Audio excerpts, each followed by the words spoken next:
할렐루야. 네, 감사합니다.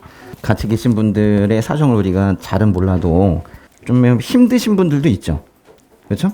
예. 뭐 마음이 힘들거나 또는 뭐 상황이 힘들 수도 있고 뭐 관계적인 것 때문에 힘들 수도 있고 뭐 여러 가지로 힘든 문제들이 있어요. 또 진로 문제 때문에 내가 이쪽으로 가야 하는가, 이쪽이 옳진 않은가, 어떤 게 하나님의 뜻인가, 기도도 잘 모르겠고 뭐 그래서 또 그것 때문에 또 고통을 느끼는 분들이 있어요.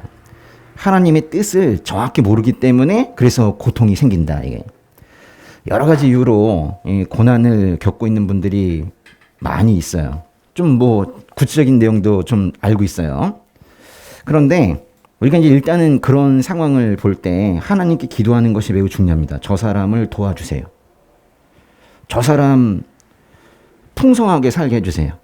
더 이상 빈곤 속에 살지 않게 도와주세요. 뭐 이렇게 기도하는 게 매우 중요합니다. 그런데 이제 중요한 것은 그런 중보기도의 당사자는 그걸 또 몰라요. 누가 날 위해서 기도하고 있는지도 모르고 그냥 외로운 거야. 그냥 세상에 나 혼자 있는 것만 갖고 막 그래요. 저는 그래서 주님께서 이 믿음의 공동체를 만들어 주셨다고 생각하거든요. 우리가 잘은 몰라도 옆에 계신 분들을 지금 위로하고 격려하고 그랬으면 좋겠어요.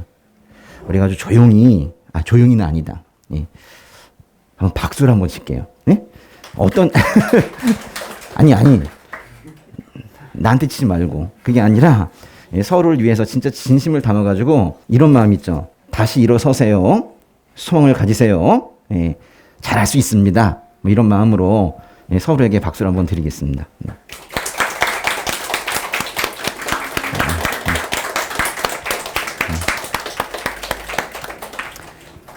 말은 안 해도 다 뭔 뜻인지 다 알고 또 하는 것 같기도 해요. 그래요. 내일부터가 고난 주간이에요. 네, 오늘은 정확하게 말하면 종려주일입니다. 종려주일이 뭐예요? 그 예수님께서 예루살렘으로 입성하실 때 사람들이 길에다가 종려나무 가지를 깔았다 그랬잖아요. 다른 복음서에서는 그냥 나뭇가지를 깔았다 그랬는데 이상하게도 요한복음에서는 정확하게 종려나무 가지를 깔았다 그랬어요. 그래가지고 종려주일이라고 하는 거예요. 내일부터 일주일 동안 토요일까지는 고난주간이라고 합니다. 고난주간. 그리고 그 다음날 바로 이제 다음 주일에 우리가 부활주일을 맞게 되는 거예요. 우리가 오늘이 무슨 날이라고요? 종려주일이고 이제 고난주간이 6일 동안 있고 그 다음에 부활주일이 있게 되는 거예요. 고난주간을 앞두고 있는데요. 사실 오늘은 아니고 내일부터인데 앞두고 골로새서를 한번 보려고 그래요. 골로새서를 일주일 동안 제가 보려고 했는데 사실은 내일부터 보면 좋은데 내일부터 제대로 볼 수 있게 해드리려고. 오늘은 좀 읽어보면 어떨까 그런 생각이 좀 들어요. 오늘도 열왕기상 그 강의집 가져오신 분들 있죠? 제가 봤어요. 저기 누리자매님 미안해요. 예. 오늘은 골로새서 보도록 하겠습니다. 근데 오늘은 골로새서를 함께 읽어보려고요. 정말 읽어보려고요. 괜찮으시겠어요? 제가 설교하기 싫어서 그러는 거 아니에요? 저도 교회 생긴 이후로 처음으로 이렇게 해봅니다. 한번 읽어보려고 그래요. 골로새서는 총 4장까지 있어요. 충분히 읽을 수 있는 정도의 시간입니다. 사실 골로새서는 추상적인 단어가 너무 많아서 읽기가 쉬운 서신서는 아니에요. 사실 좀 어려워요. 쉽지 않다. 제 의견이에요. 쉽지 않다. 예. 골로새서는 짧지만 쉽지는 않아요. 그러나 풍성하다. 또 이런 느낌도 가져요. 이게 좀 짧기는 한데 아주 그 다루는 내용의 범위가 엄청나요. 스케일이 커요. 스펙트럼이 엄청나요. 짧은 서신에 아주 다양한 이야기를 하고 있다 그런 얘기입니다. 짧지만 어렵지만 아주 풍성한 이야기를 다루고 있는 골로새서인데요. 골로새서는 바울이 쓴 편지입니다. 편지니까 인사로 시작하겠죠. 한번 읽어보겠습니다. 골로새서의 1장의 1절과 2절 한번 읽어보겠습니다. 하나님의 뜻으로 그리스도 예수의 사도가 된 나 바울과 형제 디모데는 골로새에 있는 성도들, 곧 그리스도 안에 있는 신실한 형제들에게 편지를 씁니다. 우리 아버지 하나님께로부터 여러분에게 은혜와 평강이 있기를 빕니다. 바울 말고도 한 사람의 이름이 더 나오고 있어요. 누구예요? 근데 그냥 디모데가 아니지. 뭐라고 그랬어요? 형제 디모데. 이게 바울이 그렇게 생각하고 있는 거예요. 나의 믿음의 형제다. 예. 믿음의 형제 자매들이죠. 예. 여기서도 마치 말하자면 믿음의 형제 이렇게 표현하고 있는 거예요. 이 두 사람 바울과 디모데는 그래서 이 편지의 공동 발신자입니다. 이 사람들이 골로새에 있는 성도들에게 편지를 쓰고 있는 거예요. 그런데 골로새가 어디 있죠? 골로새는 여기 있습니다. 여기가 지금의 터키 지역인데요. 예, 성경에서는 소아시아 지역이라고 합니다. 골로새는 한 이쯤에 있어요. 여기 에베소가 있고 동쪽으로 쭉 가다 보면은 라오디게아가 있고 그리고 골로새가 있어요. 그러니까 골로새는 이 소아시아 지역에 여기가 지금 어딘지 아십니까? 이 밑에가 지중해가 있고요. 쫙 밑으로 가면 예루살렘이 있고요. 그렇죠? 예, 그렇죠. 저 위쪽에 유럽이 있고요. 예. 예. 여기다가 편지를 쓴 거예요. 근데 에베소랑 가까워서 그런지 또 이 편지를 쓴 시기가 비슷해서 그런지 에베소서와 골로새서는 뭐랑 뭐는요? 에베소서와 골로새서는 아주 내용이 비슷해요. 조금 차이가 나는데 아주 많은 부분에 공통점이 있어요. 발신자와 수신자를 이제 소개를 했어요. 이제 그리고 이제 바울이 이제 바로 하나님께 감사를 드립니다. 이 편지에서 특히 하나님께 바울이 감사드리는 이유가 뭔지, 왜 감사를 드리고 있는지 그거를 생각하면서 말씀을 읽어보도록 하겠습니다. 1장의 3절부터 8절까지 한번 읽어보세요. 우리가 여러분을 위해 기도할 때마다 우리 주 예수 그리스도의 하나님 아버지께 감사를 드립니다. 이는 그리스도 예수 안에 있는 여러분의 믿음과 모든 성도를 향한 여러분의 사랑을 우리가 들었기 때문입니다. 여러분의 믿음과 사랑은 여러분을 위해 하늘에 쌓아둔 소망에서 비롯된 것입니다. 이 소망은 진리의 말씀, 곧 복음 안에서 여러분이 이미 들은 것입니다. 이 복음이 여러분에게 전해져 여러분이 듣고 진리 안에서 하나님의 은혜를 깨닫게 된 날부터 여러분 가운데서와 같이 온 세상에서도 열매를 맺으며 점점 자라나고 있습니다. 여러분은 이 복음을 우리와 함께 종된 사랑하는 에바브라에게서 배웠습니다. 그는 여러분을 위한 그리스도의 신실한 일꾼이요 성령 안에서 행한 여러분의 사랑을 우리에게 알려준 사람입니다. 바울이 감사하는 이유는 골로새 교회 교인들이 복음을 잘 배워서 믿음과 사랑으로 살기 있기 때문이에요. 그러니까 이런 거죠. 복음을 들은 지도 얼마 안 되었는데 교회에 나온 지도 얼마 안 됐는데 너무 잘 성장하고 있는 거예요. 이러면서 칭찬하고 있는 거예요. 그래서 하나님께 감사하다는 거예요. 골로새 교회가 생기지도 얼마 안 됐고 여기 대부분이 초신자이고 그런데 너무 잘 되고 있다는 거예요. 그래서 잘했다 이렇게 얘기하기 전에 먼저 하나님 감사합니다 이러면서 눈물을 흘리고 있는 거예요. 그런데 7절에 보니까 한 사람이 또 더 등장합니다. 누구예요? 에바브라. 사실 바울은요, 저 골로새라는 이 도시를 방문한 적이 없어요. 당연히 골로새 교회를 세우지도 않았고 사도행전에도 골로새라는 이름은 나오지 않아요. 만약에 골로새서가 없었다면은 우리는 골로새라는 이 지역명 자체를 떠올리지도 못했을 거예요. 이 교회는 골로새 교회는 바울의 동력자인 이 사람 누구예요? 에바브라 이 사람이 세운 거예요. 그런데 저 에바브라는 분명히 바울이 그 에베소에서 3년간 머물면서 복음을 전할 때 그때 예수 믿은 사람인 것 같아요. 뭐 정확하진 않지만 아마도 그럴 가능성이 높아요. 그래서 동네에 가서 골로새 교회를 세운 거예요. 그 에바브라가 근데 감옥에 있는 바울을 찾아온 거예요. 근데 이게 사실 좀 명확하진 않은데 바울을 찾아온 건지 또 같이 복음을 전해서 같은 감옥에 갇혔는지는 사실은 확실하게 나오지는 않아요. 근데 어쨌거나 그 감옥에서 에바브라가 바울에게 골로새 교회의 사정을 말해준 거예요. 이러이러하고 이러이러한 어려움도 있다라고 말해준 거예요. 그러자 바울이 이 골로새에다가 편지를 보낸 거예요. 신앙의 선배로서 복음의 전도자로서 편지를 보낸 거예요. 골로새서는 이제 중보 기도로 이어져 갑니다. 9절과 10절부터 이제 쭉 읽으실 텐데 거기에 지식이란 단어가 나오거든요. 그 지식이 도대체 무엇에 대한 지식인지도 잘 보시고 바울이 기도를 하면서 바라는 게 무엇인지, 즉 중보 기도의 제목이 무엇인지도 잘 생각하면서 보시면 좋겠어요. 9절부터 14절까지 한번 읽어보도록 하겠습니다. 그러므로 우리도 소식을 들은 날부터 여러분을 위해 쉬지 않고 기도하며 간구합니다. 우리는 여러분이 모든 영적 지혜와 통찰로 하나님의 뜻을 아는 지식으로 충만하게 되고 주께 합당히 행해서 모든 일에 주를 기쁘시게 하고 모든 선한 일에 열매를 맺으며 하나님을 아는 지식에서 자라고 하나님의 영광의 권능을 따라 모든 능력으로 힘있게 돼 기쁨으로 모든 것을 참고 견딜 수 있게 되기를 기도합니다. 그래서 빛 가운데 있는 성도의 유업의 몫을 받기에 합당한 자격을 여러분에게 주신 아버지께 감사하게 되기를 바랍니다. 아버지께서는 우리를 어둠의 권세에서 구해내셔서 그분이 사랑하는 아들의 나라로 옮기셨습니다. 하나님의 아들 안에서 우리는 구속, 곧 죄사함을 받았습니다. 여기까지. 지금 바울이 중보 기도하고 있는 게 뭐예요? 하나님을 알고 하나님의 뜻을 아는 지식을 가져서 결국 모든 것을 참고 견딜 수 있기를 그 골로새 교회가 그렇게 하기를 바라고 있는 거예요.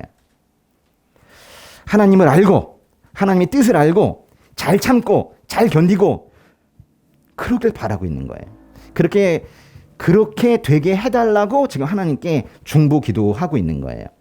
또 바울은 정말 갓 설립된 그런 골로새 교회가 뭔가에 감사하는 법을 배우게 되기를 기도해요. 골로새 교회가 감사해야 할 그 무엇이 뭘까요? 도대체 뭘 감사해야 되는 거예요? 하나님께서 골로새 교회의 성도를 위해서 그리스도 안에서 행하신 일. 다시 하나님께서 골로새 교회의 성도를 위해서 그리스도 안에서 행하신 일, 그것에 대해서 감사하는 법을 배우라는 거예요. 하나님께서 골로새 교회의 성도를 위해서 그리스도 안에서 행하신 일이 뭐예요? 구원이죠, 뭐. 그거에 감사하는 법을 배우라는 거예요. 정말 골로새 교회는 감사의 책이라고 불러도 될 정도로 아주 감사하는 법을 아세요. 감사하세요. 감사하는 삶을 사세요. 감사로 채워지는 삶을 사세요. 이렇게 감사를 권면합니다. 그 다음에 1장의 15절부터 20절까지 한번 읽어보도록 하겠습니다. 시작. 보이지 않는 하나님의 형상이요 모든 피조물보다 먼저 나신 분이십니다.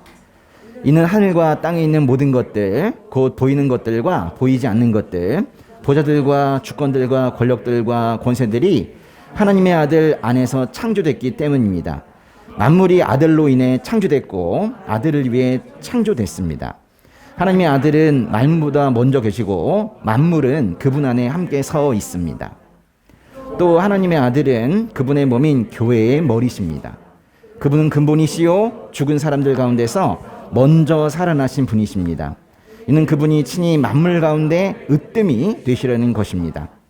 이것은 아버지께서 모든 충만으로 아들 안에 거하게 하시기를 기뻐하셨고 그 아들의 십자가의 피로 평화를 이루어 만물 곧 땅에 있는 것이든 하늘에 있는 것이든 모든 것이 아들로 인해 자기와 화목하게 되기를 기뻐하셨기 때문입니다.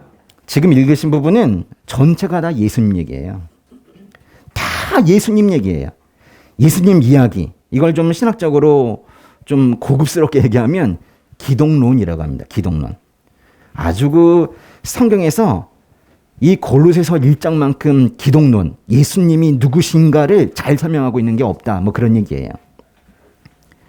요한복음 1장, 골로새서 1장, 히브리서 1장 항상 얘기한 기독론의 대표 말씀들이거든요. 우리말 성경에는 특징이 잘 나타나 있지는 않은데요. 사실 이 부분은 지금 읽으신 부분은 시예요. 시. 이 부분은 시예요. 창세기, 출애굽기, 시편, 잠언 이런 것들이 다 섞여 있는 거예요. 이 시가 말하려고 하는 것은 바로 창조와 새 창조입니다. 창조는 아시죠? 하나님께서 이 땅을 만드신 게 바로 창조인데 새 창조가 뭐예요? 다 죽어 있는 사람을 다시 살리신 거 있죠. 구원, 구원을 바로 새 창조라고 합니다. 다 누가 하셨어요? 창조도 하나님께서 하셨고 새 창조 즉 구원도 하나님께서 하셨는데 그것을 찬양하고 감사하는 이야기인 거예요. 그 다음 1장의 21절부터 23절까지 한번 읽어보겠습니다. 전에 악한 행실로 단절되고 마음으로 원수가 됐던 여러분을 이제는 그리스도의 죽음으로 인해 그분의 육신의 몸으로 화목하게 하셔서 여러분을 거룩하고 흠이 없고 나무랄 것이 없는 사람들로 하나님 앞에 세우고자 하셨습니다. 그러므로 여러분은 믿음 안에 거하고 튼튼한 터 위에 굳게 서서 여러분이 들은 복음의 소망에서 떠나지 않아야 합니다. 복음은 천하 모든 피조물에게 선포됐고 나 바울은 이 복음의 일꾼이 됐습니다. 우리는 하나님을 떠나 있었죠. 우리의 악한 행실, 즉 죄 때문에 떠나 있었던 거예요. 그런데 예수님께서 단절된 하나님과 우리의 관계를 연결시켜 주셨다는 거예요. 이제 겨우 이제 23절 읽으셨는데 계속 반복되는 단어가 있어요.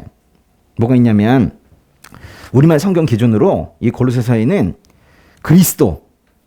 그리스도라는 단어가 40번이 나와요. 그리고 하나님이라는 단어가 32번이 나오는데요. 아주 압도적으로 많이 나오는 단어가 바로 그리스도와 하나님입니다. 골로새서는 사실 이렇게 말해요. 왜 다른 거에 기웃거려? 예수님만 있으면 되는데 왜 다른 데 자꾸 기웃거려? 이렇게 하는 책이 골로새서예요. 골로새서의 주제는 오직 예수예요. 골로새서는 예수 그리스도로 가득 차 있다. 뭐 이렇게 말해도 괜찮아요. 그리고 이제 골로새서에서 많이 나오는 단어가 바로 사랑이란 단어인데요. 사랑.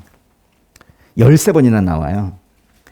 복음을 받아들여서 교회 일꾼으로 살고 싶은데 정말 예수 믿는 티를 좀 내고 싶은데 그놈의 사랑이 안 돼서 죽겠는 거예요. 그 사랑이 안 돼가지고 가슴을 치는 거예요. 또 이 골로새서에는 고난이라는 단어도 나와요. 고난이라는 단어는 사실 두 번밖에 나오진 않지만 이 편지 전체를 휘어잡고 있는 그런 단어입니다. 우리는 정말 애써 사랑하고 애써 고난을 견디면서 그렇게 살아가고 있죠. 사랑은 잘 안 되는데 하려고 막 애를 쓰고 고난은 힘든데 그냥 어쩔 수 없이 그냥 또 견뎌내고 좀 그렇게 살고 있어요. 웃으면 안 되는데, 그죠? 근데요, 성경에서 그거를 이렇게 표현을 해요. 애써 사랑하고 애써 고난을 받는 거를 주님 안에서 산다. 그래요. 사실 충격적인 거예요. 뭐 안타깝다, 위로한다 이럴 줄 알았는데 그런 걸 주 안에서 산다고 그래요. 그리스도인의 원래 삶이 그렇다는 거예요. 주 안에서 사는 것이 구체적으로 무엇을 말하는 것인지 골로새서 이제 앞으로 쭉 읽으시면서 그 답을 찾아보시면 좋을 것 같아요. 그리고 앞에는 5절, 6절, 8절에도 있듯이 이 안에서라는 단어가 또 많이 나오는데요. 안에서, 영어로는 in이죠? in, 안에서. 이게 15번이나 나와요. 복음을 받아들인 사람들은 하나님의 아들 안에서, 그리스도 안에서, 주 안에서 살게 됩니다. 그들은 복음 안에서 살고 진리 안에서 살고 성령 안에서 살게 되죠. 골로새서는요, 주 안에서 산다는 거 무슨 의미인지 아시겠어요? 주 안에서 사는 게 알 거는 같은데 또 말하라고 하면 또 쉽지는 않은 뭐 이런 거. 근데 그러니까 이게 그래요. 언어로 표현하는 것도 좋은데 그냥 알겠는 거 있죠. 주 안에서 사는 게 뭔지를 말은 잘못하겠는데 그냥 알겠는 거. 뭐 나중에 뭐 언어로 정리가 되겠지만 그냥 조금 이렇게 느낌이 있는 거. 이게 주 안에서 사는 건가? 하는 거를 막 느끼기 시작한 사람들이 바로 골로새 교인들인데 그 사람들에게 쓴 편지예요. 그러니까 하나님의 생각을 한 1% 정도 알고 있는 사람들. 이제 겨우 알게 된 거죠, 뭐. 그 사람들에게 보내준 거를 이제 골로새서라고 하는 거예요. 하나님에 대해서 1% 알고 이제 주 안에 사는 게 뭔지 막 알게 된 사람들. 새신자를 말하는 건가요? 아니에요. 우리 말하는 거예요, 우리. 우리는 아는 척을 하지만 사실 잘 모르거든요. 하나님의 경륜에 대해서 잘 모르거든요. 이게 사실 이 골로새서는 새신자들에게 준 게 아니라 알고 있다고 착각하고 있으나 실제로는 알고 있지 못하는 대부분의 성도들을 위해서 보낸 서신이에요. 바로 우리가 읽으라고 보낸 서신이란 말이에요. 그리고 이어서 이제 편지를 쓴 바울의 목적이 드러나는데요. 1장의 24절부터 2장 5절까지 한번 읽어볼게요. 시작. 이제 나는 여러분을 위해 받은 고난을 기뻐하며 그리스도의 남은 고난을 그분의 몸된 교회를 위해 내 육체에 채웁니다. 하나님의 말씀을 전파하기 위해 내게 주신 하나님의 경륜을 따라 내가 여러분을 위해 교회의 일꾼이 됐습니다. 하나님의 말씀은 모든 시대와 세대에 걸쳐 감춰져 온 비밀이었는데 이제는 성도들에게 나타났습니다. 하나님께서는 이 비밀의 영광이 얼마나 풍성한지 성도들에게 알리고자 하셨습니다. 이 비밀은 여러분 안에 계시는 그리스도 곧 영광의 소망이십니다. 우리는 그리스도를 전파해서 모든 사람을 권하고 지혜를 다해 모든 사람을 가르칩니다. 이는 그리스도 안에서 모든 사람을 온전한 사람들로 세우기 위함입니다. 이 일을 위해 나도 내 안에서 능력으로 활동하시는 분의 역사를 따라 열심히 수고하고 있습니다. 2장. 여러분과 라오디게아에 있는 사람들과 내 얼굴을 직접 본 적이 없는 사람들을 위해 내가 얼마나 수고하고 있는지 여러분이 알기를 원합니다. 이는 그들이 마음으로 위로를 받고 사랑 가운데 연합해 깨달음에 근거한 확실한 이해의 모든 풍성에 이르러 하나님의 비밀인 그리스도를 온전히 알게 하려는 것입니다. 그리스도 안에는 지혜와 지식의 모든 부하가 감춰져 있습니다. 내가 이 말을 하는 것은 아무도 교묘한 말로 여러분을 속이지 못하게 하기 위함입니다. 내가 비록 육신으로는 떨어져 있으나 영으로는 여러분과 함께 있어 여러분이 질서 있는 삶을 사는 것과 그리스도를 믿는 여러분의 믿음이 굳건한 것을 보고 기뻐합니다. 어려운 단어는 없는데 이상하게도 어려운 느낌이 좀 들지 않아요? 저만 그렇습니까? 사실은 이 골로새서는 제가 이제 신학교에서 한 학기 동안 헬라어로 공부한 책이에요. 얼마나 힘이 들었는지 몰라. 근데 전 너무 행복했어요. 이 골로새서를 헬라어 원문으로 이렇게 보면서 아주 깊이 묵상할 수 있었거든요. 물론 뭐 점수도 좋았겠죠.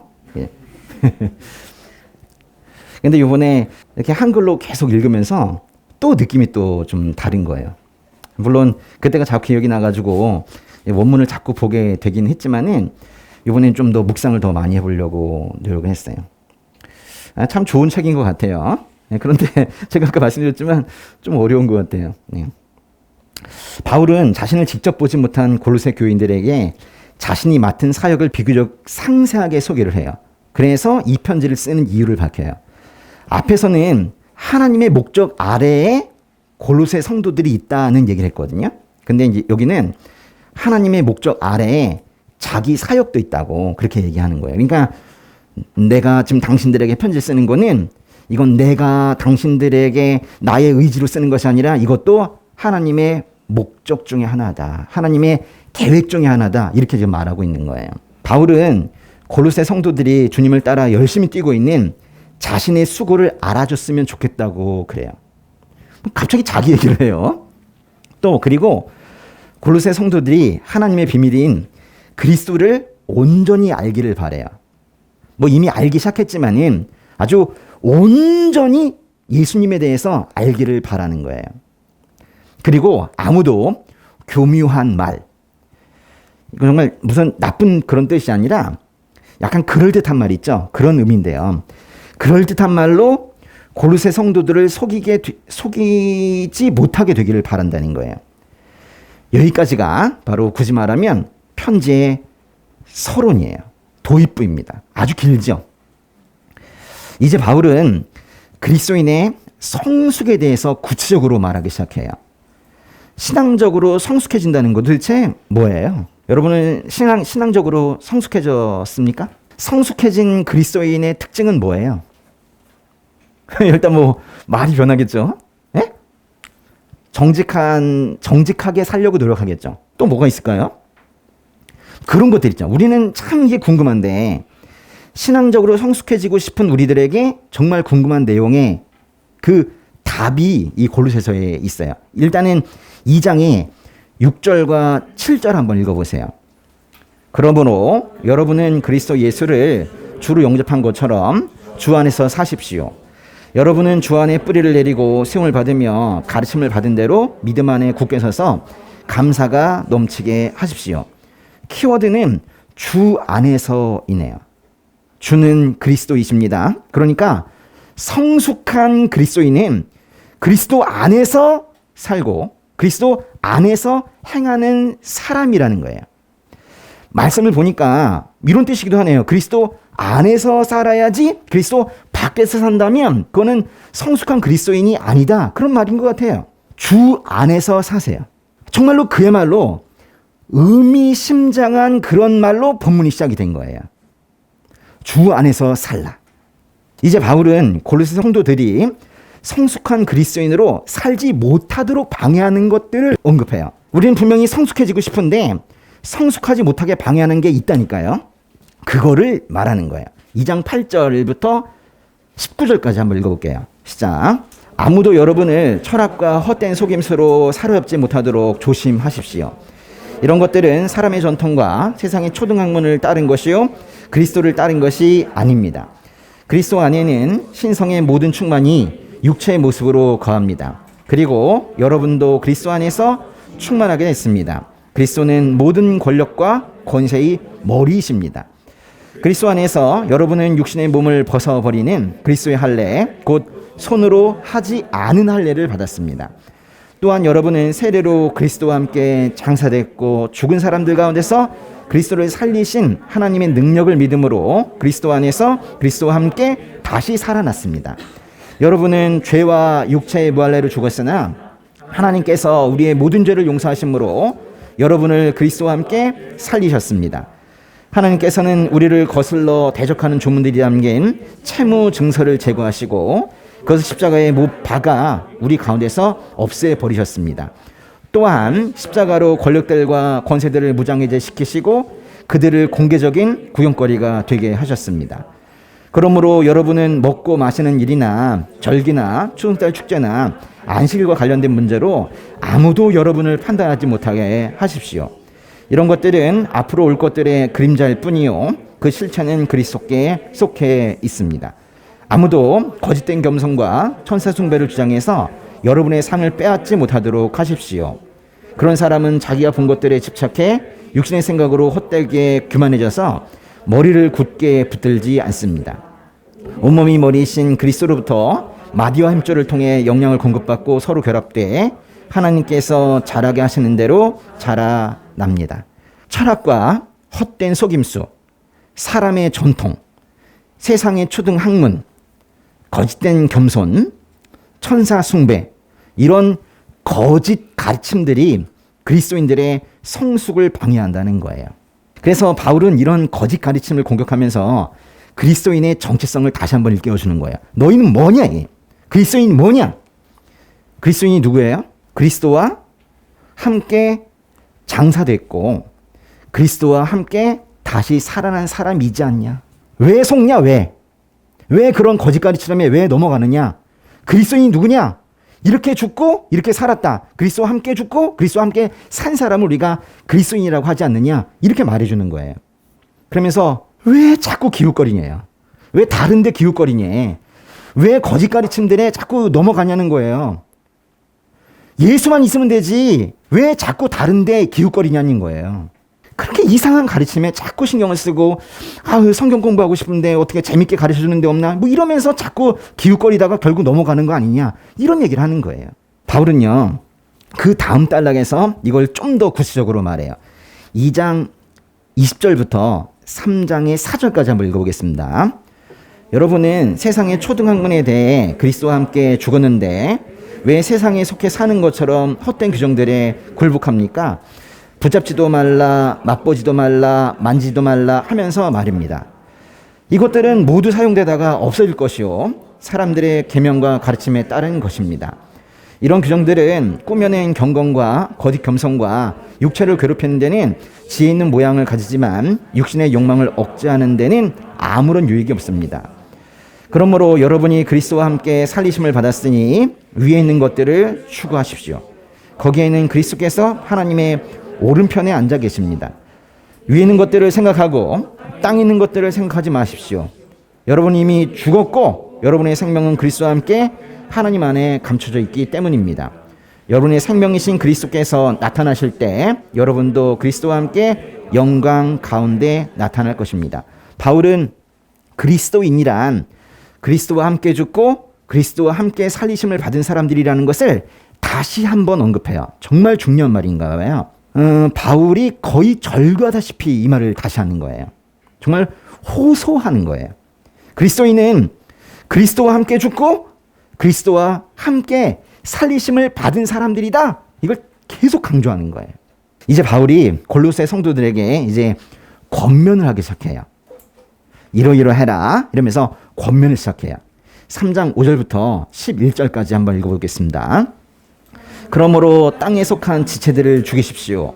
그것들은 음행과 더러운 것과 정욕과 악한 욕망과 탐심입니다. 탐심은 우상숭배입니다. 이것들로 인해 하나님의 진노가 불순종의 아들들에게 임합니다. 여러분도 전에 그것들 가운데 살 때는 그것들 안에서 행했습니다. 그러나 이제 여러분 스스로 그 모든 것, 곧 분노와 증오와 악의와 비방과 여러분의 입에서 나오는 더러운 말을 제거하십시오. 서로 거짓말을 하지 마십시오. 여러분은 옛사람을 그 행위와 함께 벗어버리고 새 사람을 입으십시오. 이 새 사람은 자기를 창조하신 분의 형상을 따라 끊임없이 새로워져서 참 지식에 이르게 됩니다. 거기에는 그릿 사람이나 윗 사람이나 할례를 받은 사람이나 할례를 받지 않는 사람이나 야만인이나 스구디아 사람이나 종이나 자유인이 따로 없습니다. 오직 그리스도는 모든 것이요 모든 것 안에 계십니다. 모든 것 안에 계십니다. 이렇게 끝났네요. 예전에는 우리가 죄를 짓고 살았고 아예 죄 안에서 퍼질러 있었어요. 죄인지도 모르고 그냥 거기 그냥 있었던 거예요. 죄 구덩이에서. 근데 이제 옛 사람을 버리고 새 사람을 입어야 한다는 거예요. 이건 우리가 깊이 묵상하고 연구해 봐야 될 것 같아요. 그리고 또 말과 행위가 다 바뀌어야 된다. 그게 성숙한 그리스도인이다. 이렇게 말해요. 또 어떤 권면하는지 보세요. 3장에 12절부터 17절까지입니다. 그러므로 여러분은 하나님께서 택하신 사람들, 곧 거룩하고 사랑하심을 받은 사람들 같이 긍휼과 친절과 겸손과 온유와 오래 참음으로 옷 입으십시오. 누가 누구에게 불평거리가 있더라도 서로 용납하고 서로 용서해 주십시오. 주께서 여러분을 용서하신 것 같이 여러분도 그렇게 하십시오. 그리고 이 모든 것 위에 사랑을 더하십시오. 사랑은 온전하게 묶는 띠입니다. 그리스도의 평강이 여러분의 마음을 지배하게 하십시오. 이 평화를 위해 여러분은 한 몸으로 부르심을 받았습니다. 또한 여러분은 감사하는 사람이 되십시오. 그리스도의 말씀이 여러분 안에 풍성히 거하게 하십시오. 모든 지혜로 서로 가르치고 권면하며 시와 찬미와 신령한 노래를 부르며 하나님께 감사하는 마음으로 찬양하십시오. 그리고 말이든 일이든 무엇을 하든지 그 모든 것을 주 예수의 이름으로 하고 그분을 통해 하나님 아버지께 감사하십시오. 아주 권면이 쏟아져 나오죠. 긍휼과 친절과 겸손과 온유와 오래 참음으로 옷 입으라. 용납하고 용서하라. 사랑하라. 말씀을 내면하라. 이런 얘기들을 지금 하고 있어요. 그리고 그 권면의 끝에 이렇게 당부해요. 모든 것을 주 예수의 이름으로 하래요. 그분을 통해서 하나님 아버지께 감사하라. 이게 모든 권면을 하나로 종합하는 말씀이에요. 주 예수의 이름으로 하래요. 그런데 바울은 이렇게 어떻게 보면 다소 포괄적인 일반적인 이런 권면으로 끝나는 게 아니라 그리스도인으로 살 때 가정의 그리스도인 또 사회에서 회사 나가고 할 때 그 그리스도인들이 어떻게 살아야 되는지를 아주 구체적으로 말해주기도 해요. 먼저 가정 이야기를 하는데요. 3장 18절부터 21절까지 한번 읽어보겠습니다. 아내들이여 남편에게 복종하십시오. 이것이 주 안에서 합당한 일입니다. 남편들이여 아내를 사랑하고 괴롭게 하지 마십시오. 자녀들이여 모든 일에 부모에게 순종하십시오. 이것이 주를 기쁘시게 하는 일입니다. 아버지들이여 여러분의 자녀들을 화나게 하지 마십시오. 그들이 낙심하지 않도록 하십시오. 바울은 골로새 성도들에게 아내들은 남편에게 복종하고 남편들은 아내를 사랑하고 자녀들은 부모에게 순종하고 아버지들은 자녀들을 낙심시키지 말라고 당부를 해요. 짧게 뭐 써놨지만 상당히 어려운 얘기예요, 사실. 또 사회 구성원으로서 예수 믿는 자들은 어떻게 사회에서 살아가야 되는지를 또 말해주고 있어요. 3장의 22절부터 4장 1절까지 한번 보겠습니다. 종들이여 육신의 주인에게 모든 일에 순종하십시오.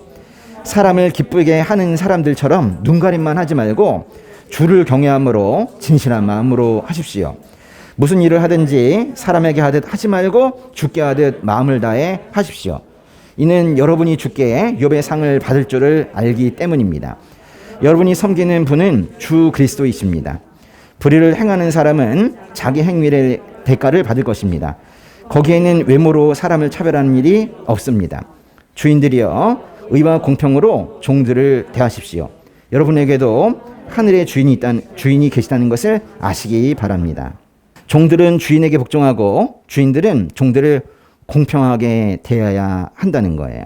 여기 그 3장에 23절 있죠. 한번 띄워보실래요? 3장 23절. 이거 우리 그 간사님이 저 책상 앞에 붙여놨더라고요. 아침에 봤어요. 너무 기분이 좋더라고. 이게 뭔 뜻이에요? 무슨 일을 하든지 사람에게 하든 하지 말고 주께 하든 마음을 다해 하십시오. 모든 사람을 대할 때 주님 대하듯이 하기도 하지만 자기 맡은 바도 열심히 한다, 그런 뜻이거든요. 아, 참 잘 붙여놨어요. 최소한 그리스도인이라면 그렇게 해야 된다는 거예요. 딴 사람들은 몰라도 최소한 그리스도인이라면 이렇게 살아야 된다는 거예요. 핵심은 이거죠.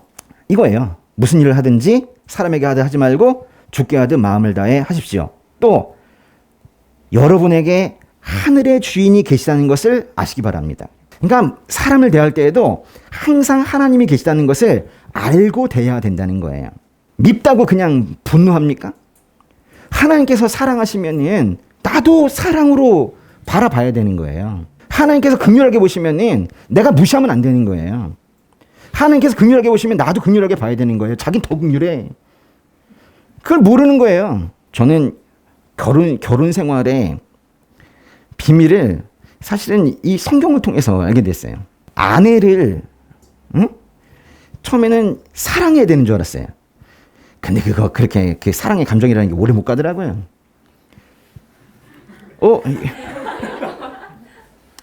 좋은 말 하려고 그래. 근데 시간이 점점 지나면서 제가 깨달은 거예요. 아, 이 부부라는 게 불쌍한 마음으로 사는 거구나. 근데 이게 내가 그냥 불쌍하게 여기는 게 아니라 하나님께서 긍휼한 마음으로 저 사람을 보니까 나도 그렇게 봐야 되는 거구나. 그걸 깨닫게 된 거예요. 그 다음부터 사람이 달라 보이기 시작했어요. 사실 그래서 권리를 자꾸 내려놓는 거죠. 무슨 권리를 내려놓게 돼요? 화낼 권리 있죠. 사람이 알량에 가지고 있는 그 알량한 권리, 화낼 권리를 자꾸 내려놓게 돼요. 자기가 주인이 아니거든요. 사회 질서를 지킨다는 단순한 이유로 종들은 복종하고 주인은 공평하게 대하라는 것이 아니었어요. 주님께 복종하듯 주님이 대하시는 것처럼 그렇게 하라는 거예요. 이렇게 골로새서는요, 사람들의 일상생활에도 말씀을 적용하고 있어요. 이게 성숙한 그리스도인이라면 삶에서 그리스도인이라는 것을 보여줘야 한다는 거예요. 삶에서 보여줘야 된다는 거예요. 나 예수 믿는다는 걸 삶에서 보여주라는 거예요. 그런데 아직 권면이 끝나지 않았어요. 바울은 이에 덧붙여서 부가적인 권면을 몇 가지 더 합니다. 4장이 2절부터 6절까지인데요. 한번 읽어보세요. 항상 기도에 힘쓰고 기도 가운데 감사함으로 깨어 있으십시오.